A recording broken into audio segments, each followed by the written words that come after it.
Assalamualaikum warahmatullahi taala wabarakatuh. Waalaikumsalam warahmatullahi wabarakatuh. Alhamdulillahirabbil alamin. Alhamdulillah kita berjumpa kembali hadirin jemaah dan pemirsa yang menyaksikan channel YouTube Buya Pasaman Timur dalam makom Majelis Zikir Ma'rifatullah, yang mana pada kesempatan kali ini kita kembali akan bermujakarah dengan guru mursyid kita Syekh Nur Muhammad Buya Irwan Maulana Al-Khalidi, yang kebetulan pada saat ini beliau sudah ada di tengah-tengah kita. Kita sapa dulu beliau.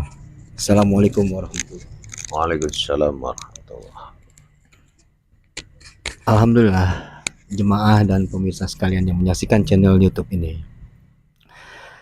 Pada kesempatan kali ini saya akan bermunjakarah dengan guru mursyid kita, yang mana inti dari apa yang akan saya mujakarahkan bisa kita sama-sama saksikan dan simak.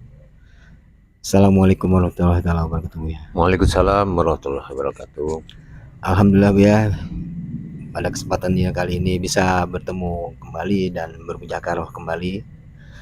Yang pada kesempatan kali ini saya ingin mengupas atau ingin tahu kupasan-kupasan mengenai apa itu sebenarnya yang dikatakan kolbi, Bu ya. Kolbi atau kolbu, Bu ya. Dan sejauh mana pentingnya kolbu ini atau kolbi ini ketika dia harus dibersihkan, karena sering sekali saya dengar seperti itu, Bu ya. Harus bersih hati, harus dibersihkan kolbi. Mohon penjelasannya, Bu ya. Terutama antara kolbi dengan kolbu ini seperti apa, Bu ya? Mohon penjelasannya. Insyaallah. Bismillahirrahmanirrahim. Jadi begini, membersihkan hati itu wajib. Secara hakikat sangat wajib sekali, karena dia akan menjadi sebagai titik temu, menjadi sebagai syiah, sebagai kuncian untuk bertauhid dengan Allah. Dikatakan kolbi, ada perbedaan dengan kolbu. Kata-kata kolbu itu sebetulnya, kolbu itu dia berhubungan dengan diri jasmani. Makanya dia kumpulan darah. Darah itu adalah akad dari kodrat, dari nafsu, akal. Nah itu darah. Gitu. Jadi kalau kolbu itu pasti adalah alat untuk berpikir, bersemangat, berperasaan, bernafsu, itu kolbu. Tapi kalau kolbi itu hati halusnya diri. Diri sifat yang sangat halus itu dia punya hati. Nah itu dikatakan kolbi. Nah kolbi gitu. Lalu akan halnya kolbi ini sendiri, Bu ya, kolbi ini, adakah tingkatannya dalam makna hakikat atau tingkatan-tingkatan yang saya maksud ini seperti gini loh, Bu ya. Ada tingkatan-tingkatan, ketika kolbi pertama ini dibersihkan akan begini-begini, dan sejauh mana dampaknya ketika kolbi itu sendiri tidak pernah dibersihkan, Bu ya. Mohon petunjuk. Iya, kolbi ini adalah makom, ya, makom sir-usir, makom rahasia di balik rahasia. Itu bukan seluruh orang ada kolbi. Kolbu mungkin semua orang, tapi kolbi dia memiliki syarat-syarat tertentu. Pertama, dia harus suci. Itu nomor satu dulu. Yang paling penting, paling awal tuh dia harus suci. Karena itu akan berhubungan dengan kemampuan. Nah, kemampuan diri yang berhubungan dengan Allah. Jadi wajib itu ditaharoh. Nah, gitu tuh. Disitulah himpunan seluruh perbuatan dosa. Itu dinamakan hadas. Jadi kalau kita berbuat salah, Ya. itu khodam dosa itu, amal buruk itu dia masuk ke hati, ke dalam kolbi tadi. Nah, sementara itu cermin kita, tauhid kita dengan Allah. Jadi terhambat atau tertutup kali Bu ya? Bagaimana gitu? Dia kalau terambat, tertutup atau apa, dia punya apa namanya, punya kodrat hati ini. Iya. Pertama ada wafil kolbi alal kabatun. Hati itu bisa mati, tidak memberikan reaksi dan tidak berfungsi. Itu kolbi. Gitu ya. Tapi kalau kolbu dia berfungsi karena ada darah. Tapi kalau kolbi dia bisa nggak berfungsi. Nah, itu yang dikatakan kabatun. Kabatun. Nah, yang kedua dia bersifat wa fi qalbi alal kalabun. Kalabun ini dia bisa hidup sendiri dan dimasuki oleh kemampuan ruh. Oh ya. Nah, dan dia bisa hidup tanpa kehidupan Allah. Nah, ini sudah terlalu jauh sesat dia. Dia orang ini kalau gejolaknya ke seseorang, orang itu keras hati, faham dia maunya dia aja. Iya, iya. Sudah nggak menerima faham orang lain. Nah, ini sudah kalabun ini. Nah, yang ketiga, dia bersifat wafil qalbi alal fuadun. Nah, dia bisa menerima. Nah, ini yang diharapkan, hati yang fuad. Nah, itu yang diharapkan. Gitu. Bisa menerima baik itu nasihat atau apapun itu. Nah, ya gitu. Dalam halnya untuk membersihkan kolbi ini sendiri Bu ya, sampai ke tingkatan atau sampai bisa menjadi kodrat yang fuadun itu bagaimana tekniknya atau caranya Bu ya? Oh, itu ada adab-adab wukuf namanya. Ada adab-adab ibadah khususnya. Ini kenapa saya bilang khusus? Rasulullah itu membersihkan kalbinya itu di Gua Hira. Apa salahnya di Mekah? Apa salahnya di Madinah? Kenapa beliau cari Gua Hira? Arti Gua Hira ini, gua itu bebas, Hira itu lepas. Jadi setelah manusia itu bebas dan lepas, bebas dari tekanan, lepas dari ancaman, nah itu baru bisa orang membersihkan hatinya. Tapi kalau dia dalam tekanan, dalam ancaman, dalam ya tekanan lah, itu nggak bakal bisa. Dia memiliki jalur-jalur dan tata adab yang khusus dalam pembersihan hati, atau secara tasawuf dikenal dengan taharoh kolbi. Insyaallah. Dalam kaitannya dengan pembersihan taharoh ini dilakukan pada waktu-waktu tertentu atau memang setiap waktu atau seperti apa Bu? Ada jam khususnya, yaitu namanya ba'du fil dahudun, waktu tauhid. Ba'du tauhidun itu 23.45. Nah, jam 23:45 itu kita sudah memulai dengan melakukan tata cara, nanti akan saya terangkan. Tapi itu jam 23:45. Gitu. Jadi, tapi perlu diketahui sedikit. Iya Bu ya. Sinyal kita dengan Allah itu kolbi tadi. Kenapa dia bernama kolbi? Nah, Nah, kolbi ini adalah suatu nama sebuah kodrat. Nama sebuah kodrat, nama kecilnya yaitu huruf ya itu. Ya itu makomnya kolbi. Makanya kalau kita berdoa, ya Allah, kalau memakai ya, nah maka kita harus melihat ke hati. Karena kolbi ini adalah sifat wujudnya usul. Jadi kalau orang mau tahu asal hidupnya, asal dia jadi, sejarahnya dari kolbi tadi. Berangkat dari kolbi itu. Ya, karena kalau mengungkap sejarah tauhid ketuhanan kita kepada Allah, keumatan Allah kepada kita, itu harus dibongkar kodrat-kodrat kolbinya ke dalam. Hubungannya ke situ. Mau cari apa? Ada dalam kolbi. Salah. Apa mau dibicari? Ada dalam kolbi itu semua. Gitu. Salah. Jadi dengan kita seperti Buya sampaikan tadi, dibongkar satu persatu, akhirnya asal usul itu akan diketahui gitu Buya, maksudnya gitu ya. Iya. Nah, tapi itu pun mungkin sulit juga Bu ya, kalau ketika kolbi ini masih kotor kan Bu ya, karena bagaimana gitu loh. Iya. Ya coba, bagaimana coba kalau kita wajib bersihkan? Iya. Pertama, Qudsi Allah mengatakan itaku firasyatal mu'mini fa innahu yanzuru binurillah. Takutilah olehmu firasat awal di hatimu. Nah, sesungguhnya itu datang daripada aku. Tapi dalam bahasa tadi itaku firasyatal mu'min. Nah, itu syarat pertamanya. Jangan bilang semua hati bisa begitu. Mukmin berarti orang yang sudah berilmu. Berarti orang berilmu itu harus takut kepada firasatnya. Nah, firasatul mukmin, nah fa innahu yang datang dari aku, yanzuru binurillah, yang mengandung cahayaku.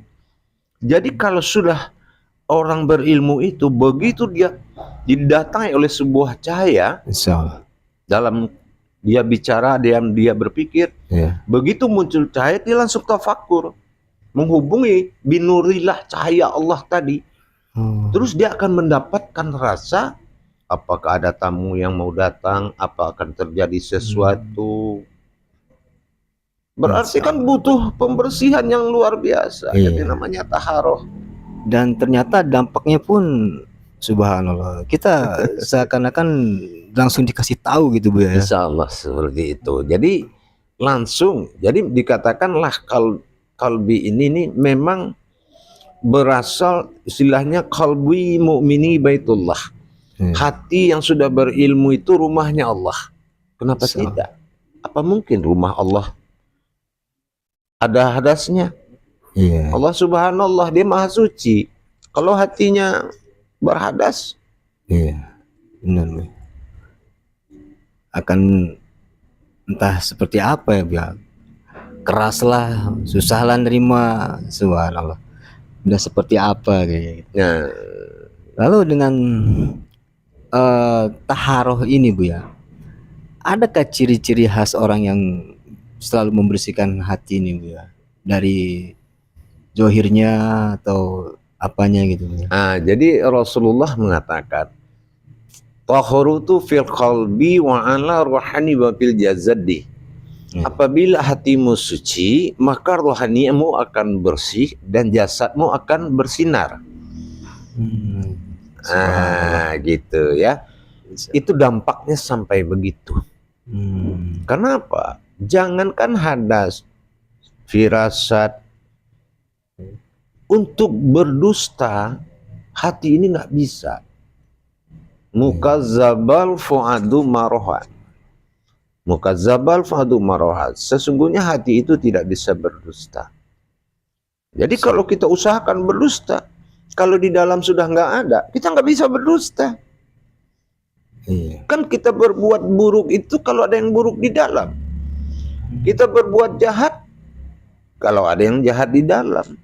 Yang nggak ada di dalam, nggak ada pasangannya, kita nggak bisa jahat. Begitu juga sebaliknya. Kalau kebaikan ada di dalam, maka kebaikan di luar pasti ada. Subhanallah.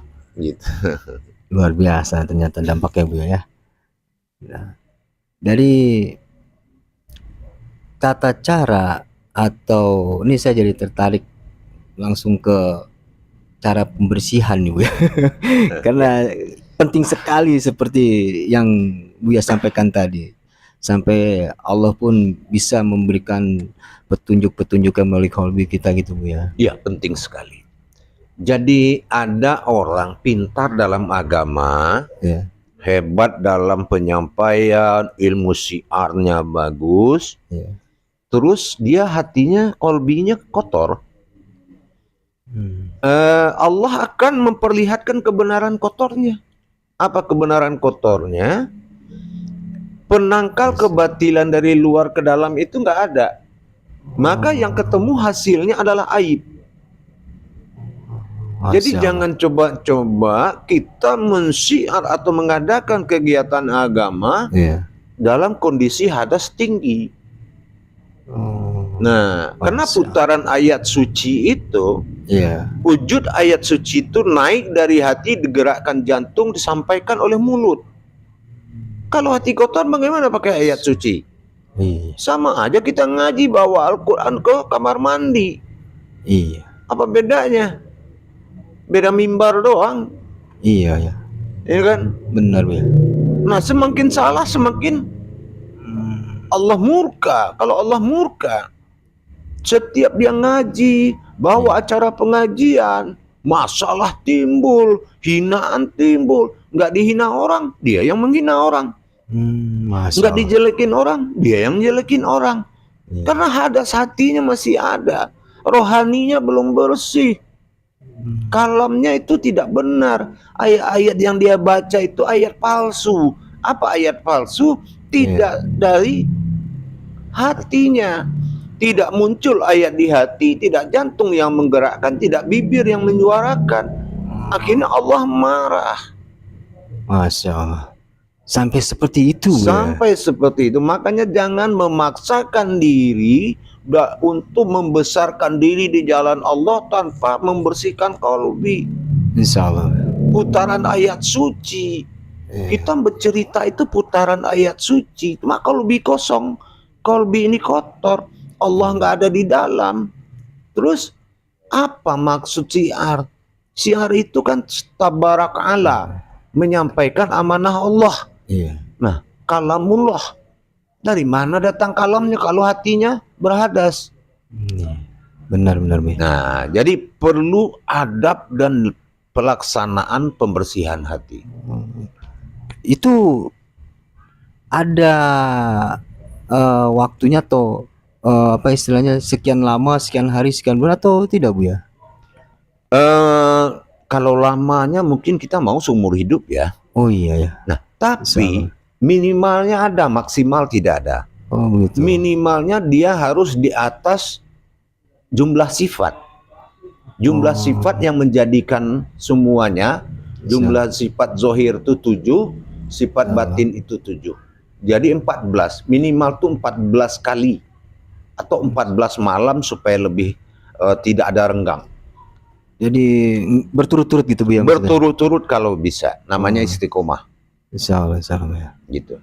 Nah, ini kegiatan atau taharo ini yang selalu dilakukan Rasulullah gitu Bu ya? Itulah. Jadi Rasulullah itu dikatakan membedah hati itu bukan pakai pisau. Oh. Ya. Disyariatkan seperti itu ya. Nah, gitu. Jadi ada tata cara dan adab pembersihan hati. Namanya taharoh qalbi. Itu diatur dalam bentuk amal wukuf. Amal wukuf itu artinya ini ibadah tidak boleh pakai jasad. Jadi yang berfungsi di sini? Itu dia. Di sini yang berfungsi adalah kodrat. Mulai kodrat ayat, kodrat hati, dan kodrat yang masuk ke dalam hati tadi. Nah, itu harus nyata. Karena 7 sifat Allah dalam hati. Hati itu ada 7 lapis ke dalamnya, Khalifah. Ada nurul Islam, ada nurul iman, ada nurul ihsan, ada nurullah, nur Muhammad, nur hak Allah, dan ada sirullah di dalam. Ada makom zat, ada makom batin, ada makom nur. Semua tauhid ilahiyah itu ke dalam. Subhanallah. Boleh dikatakan sifat yang 3 tadi itu kunci daripada alam. Nurul Islam itu ada kode-kode. Jadi kalau kita bersihin hati, taharoh qalbi itu bukan hanya mengerjakan 14 malam aja. 7 ini harus kelihatan munculnya. Oh, gitu ya. Dia hadir yang 7 ini Bu ya. Ya. 3 dari alam, 4 dari hak. Dari batin. Nah, yang dari alam tuh ada nurul Islam, nurul ihsan, nurul iman, itu ada bentuknya. Baru masuk nur Muhammad, nurullah, nur hak Allah, nur khadim atau sirullah. Itu muncul 7-7-nya. Berarti hati kita sudah bebas dari hadas dong. Oh, gitu ya. Subhanallah. Bukan hanya dikerjakan begitu aja. Hmm. Lalu dengan ayatnya ini panjang atau pendek Buya? Dengan ayat atau bagaimana nih Buya? Tidak pakai ayat tapi pakai munajat. Oh, munajat. Kalau pakai ayat kan tugas bibir menyampaikan. Oh iya. Insyaallah. Nah, Benar. dia memakai munajat. Eh. Ya. Atau dikatakan pakai munajat, karena munajat ayat yang sudah jatuh kepada batin atau kauniyah. Ya. Dan munajat berpasangan dengan ma'rifat. Nah, ini ada tata caranya. Insyaallah. Subhanallah.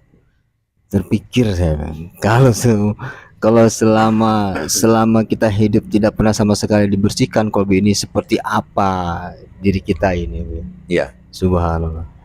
Mungkin jadi ternyata kalau menurut saya Bu ya, tidak semata-mata Rasulullah menjalankan amalan atau ibadah seperti itu kalau semua itu tidak ada maksud karena untuk umatnya, ternyata Bu ya. Pasti. Kalau bisa gitu Bu. Karena umatnya itu rohaninya dicabut dari diri dia. Kalau Rasulullah nggak ada rohaninya, Nur Muhammad yang Nurullah, Nur Muhammad diserahin ke Adam, anak Adam Nur Muhammad, anak Adam itu rohaninya Muhammad. Makanya kalau pindah agama itu bukan main-main, Allah marah, murtad, karena itu mengganti Tuhan dari Allah, dari nyawa, dan mengganti Rasul dari diri. Itu dasar murtad. Seperti itu rupanya. Bukan mengganti iman. Oh, salah. Karena agama kita bukan agama iman, agama kodrat. Iya. Kalau agama iman berarti kita setiap lahir harus masuk Islam dulu. Iya. Beda. Nah, Insyaallah. Nah, jadi ada tata cara adab taharoh. Mau saya terangkan.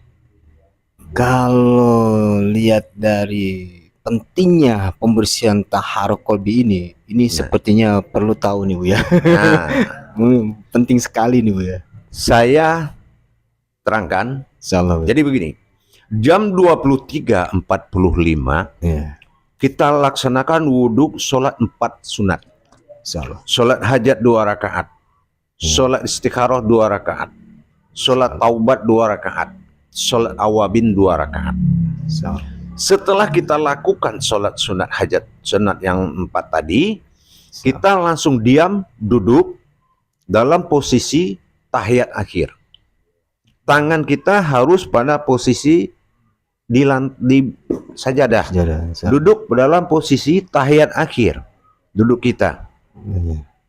Nah, seperti ini kira-kira. Nah, lidah tidak boleh lagi bergerak, mulut tidak boleh terbuka, dan tangan tidak boleh bergerak. 1 lembar rambut di tubuh, bulu di tubuh tidak boleh bergerak lagi. Diam. Kepala mengarah ke kolbi. Kita lakukan munajat di situ.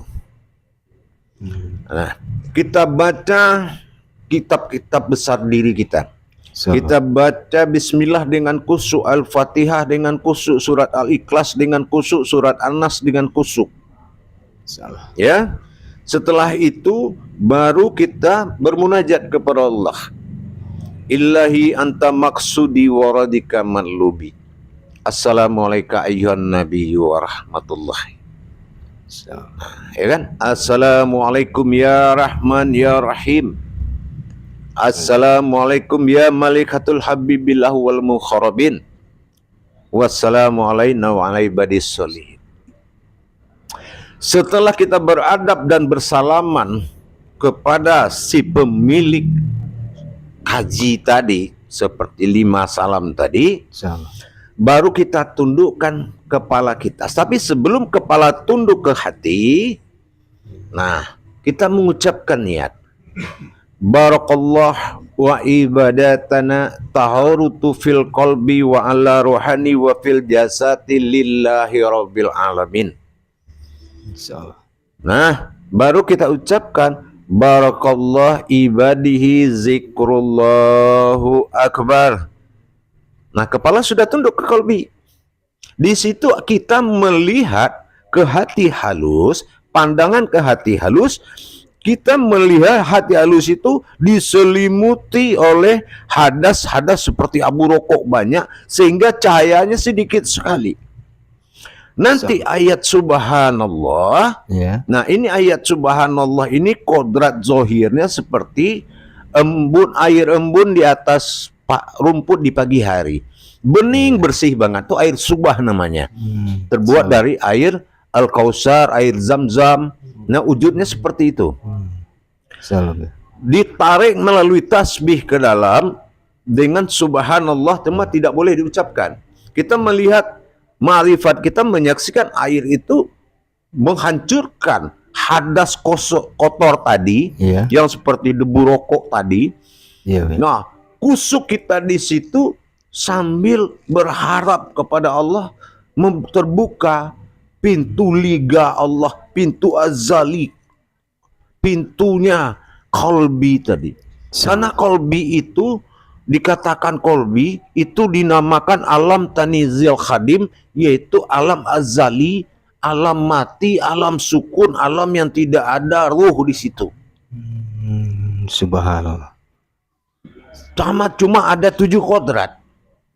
Iya. Nah, di dalam kita berharap mensucikan hati tadi, membersihkan rumahnya Allah dari 7 lapis kodrat hakikat tadi sampai ke tingkat yang terakhir. Nah, Iya. kalau itu sudah bersih, dia akan pada bermunculan. Kalau masih melihat seperti bintang-bintang, Ya. itu namanya nurul Islam. Nah, kalau nurul Islam tuh perbuatan syariat kita masih kotor atau apa? Oh, begitu. Kalau sudah ramai kita melihat bintang, berarti syariat Islam kita udah bagus. Salam ya. Nah, lama-lama kita mendapatkan seperti bulan. Itu nurul iman. Nah, kalau sudah kelihatan seperti bulan, berarti iman kita sudah mulai bagus. Nah ya, yang ketiga adalah nurul ihsan. Seperti cahaya menembak. Nah itu nurul ihsan. Itu berarti diri kita sudah mulai benar. Salah. Nah, sampai kepada 7 sifat di dalam diri. Nah gitu. Dan dia punya pertanda semua. Iya. Jadi setelah itu kita lakukan, Iya. kapan kita berhenti? Pasti Allah memberikan firasat. Nah ini yang saya bilang tadi. Kalau memang sudah ada firasat, berhenti, jangan dipaksakan. Karena ini amal wukuf, amal rohani, tidak boleh pakai jasa. Jadi kita tidak boleh memaksakan. Insya Allah ya. Nah, Jadi nggak ada hitungannya Bu ya? kalau zikir nggak bisa dihitung. Oh, Contoh gitu. kita ngingat orang tua. Iya. Ngingat orang tua ke kampung, kita hitung 1, 2, nggak mungkin kan? Oh, iya. Nah, zikrullah itu tidak ada hukum tasbihnya, kecuali hukum tasbih. Kalau hukum tasbih, kalau kita tarekat itu hukum tasbih. Tasbih. Nah, memang ada hitungan gitu. Insya Allah ya. Dari ketika kita menjalankan amal taharoh ini Bu ya, di malam hari, adakah hal-hal lain yang katakanlah dari keadaan pakaian atau apa yang perlu dibenahi karena mungkin sebagian dari adab Bu ya, atau biasa saja atau bagaimana Bu ya?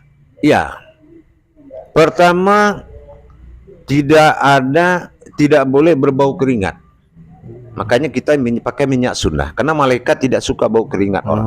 Insya Allah. Keringat orang beribadah malaikat tidak suka. Ya. Jadi itu wajib ya.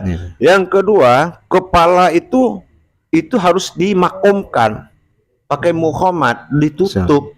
Jadi sorban itu ditutupkan ke kepala. Nggak boleh seperti orang biasa. Ada mahramnya. Jadi kita harus ditutup. Tidak boleh seperti amal-amal Saadiah.